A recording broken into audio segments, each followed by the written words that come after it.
Hi. Food vlogs സ്ഥിരമായി കാണുന്നവർക്ക് ഈ സ്പോട്ട് ഏതാണെന്ന് ഇപ്പോൾ തന്നെ മനസ്സിലായിട്ടുണ്ടാവും. ഇതിൻ്റെ ലൊക്കേഷൻ എവിടെയാണെന്ന് മനസ്സിലായിട്ടുണ്ടാവും. ഞാനിത് വന്നിരിക്കുന്നത് Ebins റെസ്റ്റോറൻ്റാണ്. Food vlogger Ebin start ചെയ്തിരിക്കുന്ന റെസ്റ്റോറൻ്റാണ്. ഇത് കടവന്ത്രയിലാണ് ഇതിൻ്റെ ലൊക്കേഷൻ വരുന്നത്. നല്ല രീതിക്ക് നല്ല കിടിലനായിട്ട് സെറ്റ് ചെയ്തിരിക്കുന്ന ഒരു ആംബിയൻസാണ് എബിൻസ് റെസ്റ്റോറൻറ്റിലുള്ളത്.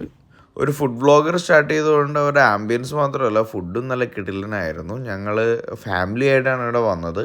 ഞങ്ങൾ അവിടുത്തെ മെയിൻ അന്നത്തെ സ്പെഷ്യലൊക്കെ നോക്കിയിട്ടാണ് അവിടെ ഫുഡ് ഓർഡർ ചെയ്തത്. ഞങ്ങളവിടെ ഓർഡർ ചെയ്ത ഐറ്റംസ് എന്ന് പറഞ്ഞാൽ പാൽക്കപ്പ ഉണ്ടായിരുന്നു, അതുപോലെ തന്നെ ബീഫ് റിബിൻ്റെ കറി അവരുടെ സ്പെഷ്യലാണത്.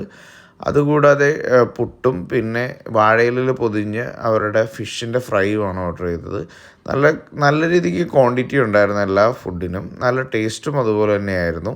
സാധാരണ ഈ ഒരു സൈസിലുള്ള ഫിഷ് ഫ്രൈക്കൊക്കെ വരുന്ന പ്രൈസിനേക്കാൾ വളരെ അഫോർഡബിൾ ആയിട്ടുള്ളൊരു പ്രൈസിങ്ങിലാണ് അവരവിടെ സെല്ല് ചെയ്യുന്നത്. അത് അവസാനം നിങ്ങൾക്ക് ഞങ്ങൾ കഴിച്ച ഫുഡിൻ്റെ ഒരു ബില്ല് കാണുമ്പോൾ തന്നെ ഏകദേശം മനസ്സിലാവും. ഞാനവിടെ കഴിക്കാനായിട്ട് ഓർഡർ ആക്കിയ ഐറ്റംസാണ് ഇപ്പോൾ ഈ കാണുന്ന ഫിഷ് ഫ്രൈ ഉണ്ടായിരുന്നു, അതുപോലെ തന്നെ പുട്ട് ഓർഡർ ആക്കിയിട്ടുണ്ടായിരുന്നു, നൂൽ പൊറോട്ട ഓർഡർ ആക്കിയിട്ടുണ്ടായിരുന്നു, പാൽക്കപ്പ ഉണ്ടായിരുന്നു, അതുപോലെ തന്നെ ബീഫ് റിബിൻ്റെ അവരുടെ സ്പെഷ്യലാണ് ആ കറി. അതുകൂടാതെ ബീഫിൻ്റെ കറിയും ഓർഡർ ആക്കിയിട്ടുണ്ടായിരുന്നു.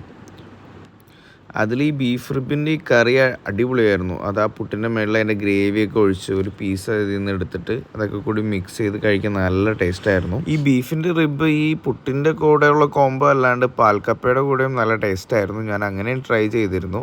പിന്നെ ഇവരുടെ ബീഫിൻ്റെ നാടൻ കറിയും നല്ല ടേസ്റ്റി ആയിരുന്നു. അതും ഇതുപോലെ തന്നെ പുട്ടിൻ്റെ കൂടെ കുഴച്ചടിക്കാൻ നല്ല കിടിലനായിരുന്നു. ബേസിക്കലി പുട്ടിൻ്റെ കൂടെ ഏത് കറികളും പോകുന്നുള്ളത് കൊണ്ടും പിന്നെ പുട്ട് എനിക്കൊരു ഫേവറേറ്റ് ആയിട്ടുള്ളൊരു ഡിഷ് ആയതുകൊണ്ടും ഞാൻ അതിൻ്റെ കൂടെ എനിക്ക് അവിടെ ഓർഡർ ആക്കിയ എല്ലാ കറികളും എല്ലാ സാധനങ്ങളും ഞാൻ കുഴച്ചടിച്ചായിരുന്നു. എനിക്ക് ഭയങ്കരമായിട്ട് ഇഷ്ടപ്പെട്ടൊരു ഫുഡായിരുന്നു.